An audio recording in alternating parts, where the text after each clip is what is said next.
ಎಲ್ಲನೂ ಸತ್ಯನ. ಆದರೆ SIT ಸಹಿತ ಇವತ್ತು ದಿಶಾಬೋಲ್ ಮಾಡ್ತಾಯಿದೆ, ತಪ್ಪು ಹೆಜ್ಜೆ ಇಡ್ತದೆ ಅಂತ ಹೇಳುವಂಥ ಕಾರಣಾತ್ಮಕವಾಗಿ ಅವ್ರು ಯಾವ ರೀತಿ ಮೋಸ ಮಾಡ್ತಾ ಇದ್ದಾರೆ ಅನ್ನೋದನ್ನು ಸಹಿತ ಈ ಎಳೆಯಾಗಿ ಬಿಚ್ಚಿಡುವಂಥ ಒಬ್ಬ ಶಕ್ತಿ ಇವತ್ತು ಬಂದಿದ್ದಾನೆ ಎಲ್ಲ ಹೋರಾಟಗಾರರಿಗೆ. ಅವರೇ ಬಾಲಣ್ಣ, ವಕೀಲ್ ಬಾಲಣ್ಣ. ಅವರು ಇಷ್ಟು ಪ್ರಬುದ್ಧರಿದ್ದಾರೆ ಇದರಲ್ಲಿ ಅಂತಂದ್ರೆ ಈ ಕೇಸ್ಗಳಿಗೆ ಒಂದು ನಿಜವಾಗಿ ನ್ಯಾಯ ತಂದು ಕೊಡ್ತಾರ ಅನ್ನೋದು ಭರವಸೆ ಮೂಡಿದೆ. ಅನೇಕರು ಬಂದು ಹೋದರು, ಸಾಕ್ಷಿದಾರ ಬಂದಾಗ ಎಲ್ಲರೂ ಖುಷಿಪಟ್ಟಿದ್ರು, ಎಲ್ಲ ಸತ್ಯ ಹೊರಗೆ ಬರ್ತದೆ, ಸತ್ಯ ಹೊರಗೆ ಬಂತು. ಆದರೆ ಅದನ್ನು ಏನಪ್ಪ ಅಂತಂದ್ರೆ ನಿಷ್ಠೂರವಾಗಿ ವಾದ ಮಾಡುವಂಥವ್ರು, ಕಾನೂನಿನ ಅಡಿಯಲ್ಲಿ ಅದಕ್ಕೊಂದು ನೆಲೆ ಬೆಲೆ ಕೊಡುವಂಥವ್ರು ಬಂದಿರಲಿಲ್ಲ ಅಂತ ಹೇಳಬೇಕಾಗ್ತದೆ ನೋವಿನಿಂದ.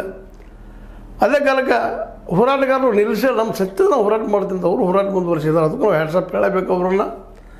ಅದರ ಲೀಡರ್ಶಿಪ್ ನಿಮಗೆ ಗೊತ್ತದ, ತೆಲೋಡಿ ಅವರು, ಮಟ್ಟಣ್ಣವರು, ಜಯಂತ್ ಟಿ ಇತ್ತೀಚೆಗೆ ಒಂದು ಅದಕ್ಕೆ ವಿಠಲ್ ಗೌಡ ಅನ್ನೋರು, ಇನ್ನೂ ಅನೇಕ ಜನ, ಪ್ರಸನ್ನ ಅನ್ನುವಂಥವ್ರು, ತಮ್ಮಣ್ಣ ಅನ್ನುವಂಥವ್ರು, ತಮ್ಮನ ಶೆಟ್ಟಿ ಅಂತೇಳಿ ಅನೇಕರು ಹೋರಾಟ ಮಾಡ್ತಾ ಬಂದಿದ್ದಾರೆ. ಅದು ಅವ್ರಿಗೆ ಯಶಾನ ಸಿಕ್ಕಿಲ್ಲ. ಹಣಬಲ, ತೋಳ್ಬಲ, ಧರ್ಮಬಲ, ರಾಜಕೀಯ ಬಲ ಎಲ್ಲ ಬಂದ ಇವರನ್ನು ಪಾಪ ಹೊರದು ಮುಖ್ಯ ಮಣ್ಣು ಕೊಡೋ ಪರಿಸ್ಥಿತಿ ಬಂದಿತ್ತು.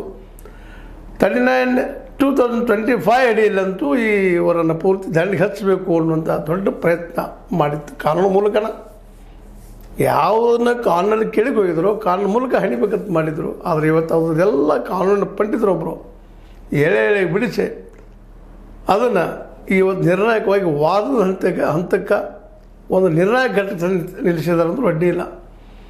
ಹೌದು, ಸ್ಟೇಜ್ ಸಿಗಲಿಲ್ಲ 12 ತಾರೀಕು, ಆದರೆ ಬಾಲಣ್ಣ ಸ್ಟೇ ಕೇಳೇ ಇಲ್ಲ ಅಂತ ಹೇಳ್ತಾ ಇದ್ದಾರೆ.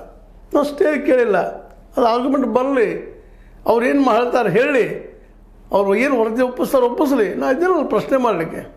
ನಾನು ಕೇಳೋದು ಇಷ್ಟ ಅಂತ ಹೇಳ್ತಾ ಇದ್ದಾರೆ ಅವರು. ಇಲ್ಲಿ ಸತ್ಯದ ಸುಳ್ಳ, ಹೂತಿದ ಸುಳ್ಳ,